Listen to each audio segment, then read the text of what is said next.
wabarakatuh. Waalaikumsalam warahmatullahi wabarakatuh. Sebelum kita mulai pembelajaran pada hari ini, sebaiknya kita berdoa bersama-sama. Doa mulai. Amin.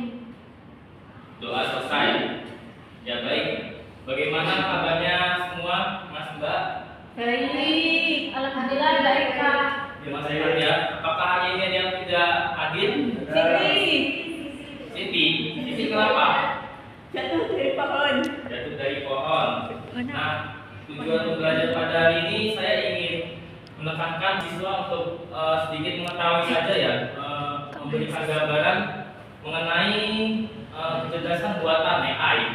Terus yang kedua, siswa mampu berdiskusi. Yang ketiga, siswa mampu menyampaikan tanggapan. Terus yang pertama kita mulai kuis terlebih dahulu. Untuk linknya sudah dapat linknya ya? Sudah masuk semua? Dadah.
Punya lagi? Ya baik.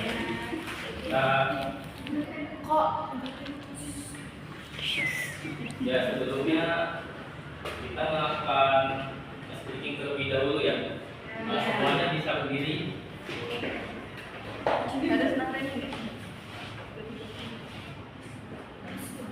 Ya, kalau saya bilang singa, nanti teman-teman begini ya.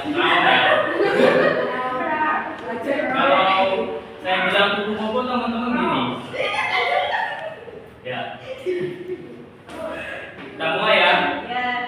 Singa. Kupu-kupu. Kupu-kupu. Singa.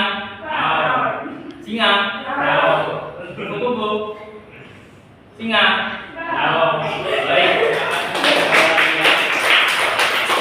Ya. Jadi untuk mengingat pembelajaran sebelumnya kita telah mempelajari materi apa teman-teman?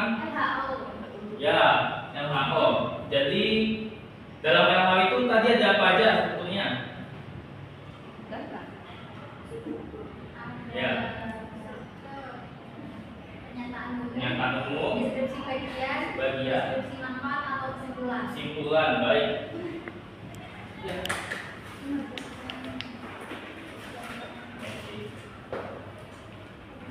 Ya, pembelajaran pada hari ini kita akan mempelajari mengenai fenomena kecerdasan buatan.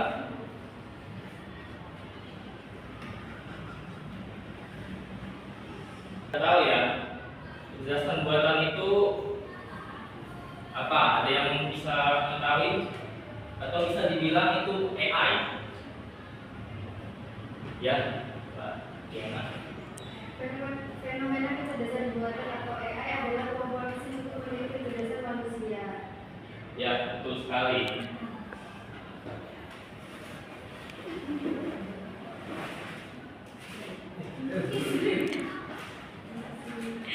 Ya, jadi benar ya yang disampaikan oleh Mbak Diana. Kecerdasan buatan itu atau bisa kita bilang artificial intelligence, sebuah teknologi yang memungkinkan mesin atau komputer untuk meniru kemampuan manusia, bahkan itu bisa melebihi. Terus yang selanjutnya ada manfaat. Jadi ada beberapa manfaat AI ya. Yang pertama di bidang pendidikan. Kalau di bidang pendidikan itu teman-teman itu biasanya menggunakan apa? Ada ChatGPT, Gemini, Blackbox. wah itu. Terus bidang industri itu seperti permesinan yang ada di PT-PT seperti itu. Yang ketiga ada bidang transportasi. Jadi zaman sekarang ini sudah sangat canggih, bahkan mobil saja sudah tanpa seorang pengemudi. Terus yang ketiga bidang keamanan. Jadi pada bidang keamanan sesuatu akun seperti Dana, Shopify itu kita kalau ingin masuk pasti membutuhkan verifikasi wajah menggunakan KTP seperti itu. Semua bisa pesan ya bro. Jadi saya beda program aja. Saya sini sama aku di sini. Thank you. Guys, datang guys. Loh, kamu bisa kesini? Ini contohnya. Oh, yang bukan apa ya? Gak ada drivernya. Guys, gak ada drivernya. Hah? Guys. Udah biasa ya bro. Ini salah satu contoh Semangat. di bidang transportasi. Wah. Bisa bergerak sendiri. Wah. Ini berapa? Iya, benar. Oh, gila. Gila.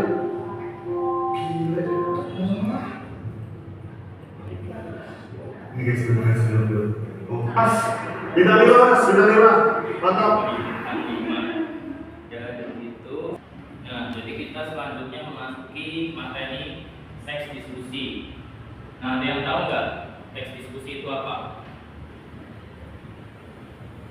Dan bisa menyampaikan, ya, Bang, enak. Tulisan yang berisi pendapat atau sudut pandang terhadap suatu permasalahan. Suatu permasalahan ya, betul sekali.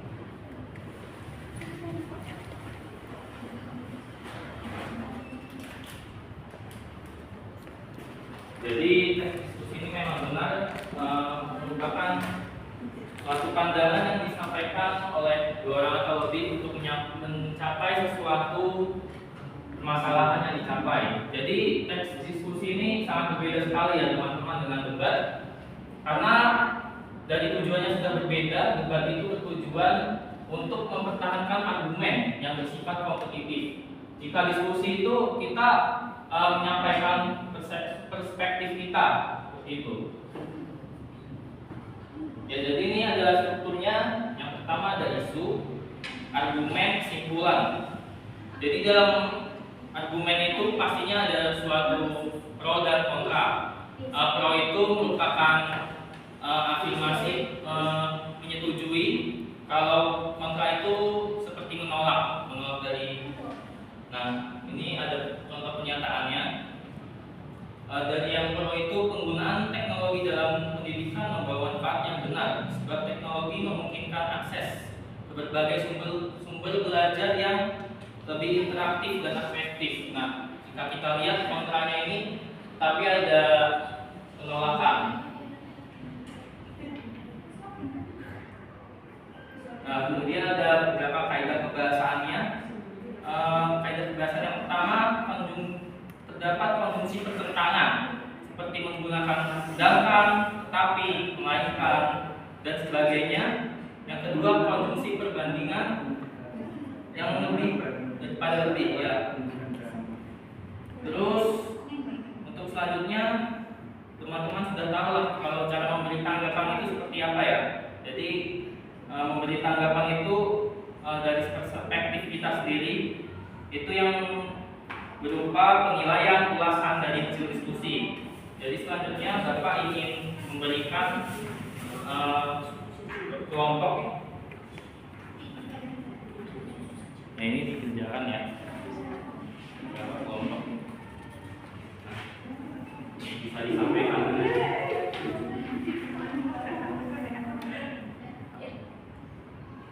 Jadi kan kita diskusi ini kan menyampaikan pandangan sendiri, jadi bisa secara langsung. Adakah yang ingin maju untuk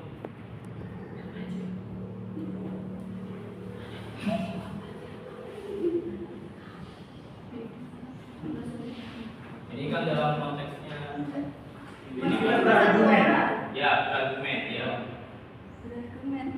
yang menyampaikan argumen kita. Perwakilan kelompok saja. Berapa kelompok, Pak? Berapa kelompok? Nanti ini aku mau maju satu dulu, yang satunya nanti ada yang menanggapi. Oh, Ya, ya. seperti itu. Ya, baik. Dengarkan Mas Firdaus. Saya mau berargumen tentang penggunaan ChatGPT. Ya.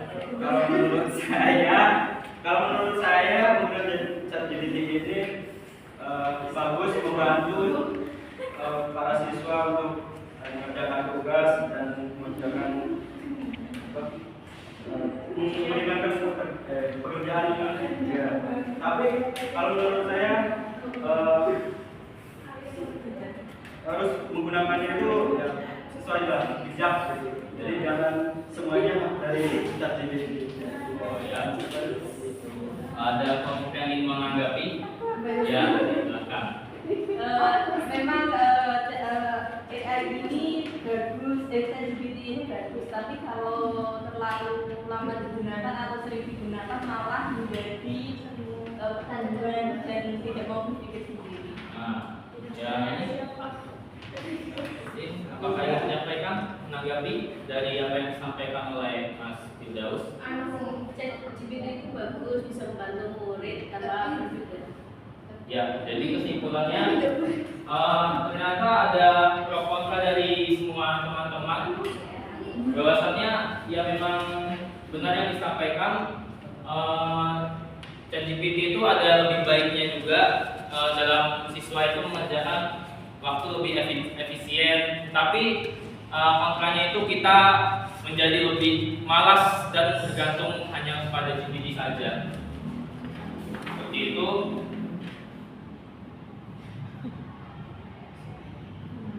Jadi adakah hal yang berkesan pada pembelajaran hari ini? Bagian terkesan yang gimana? Yang menyampaikan?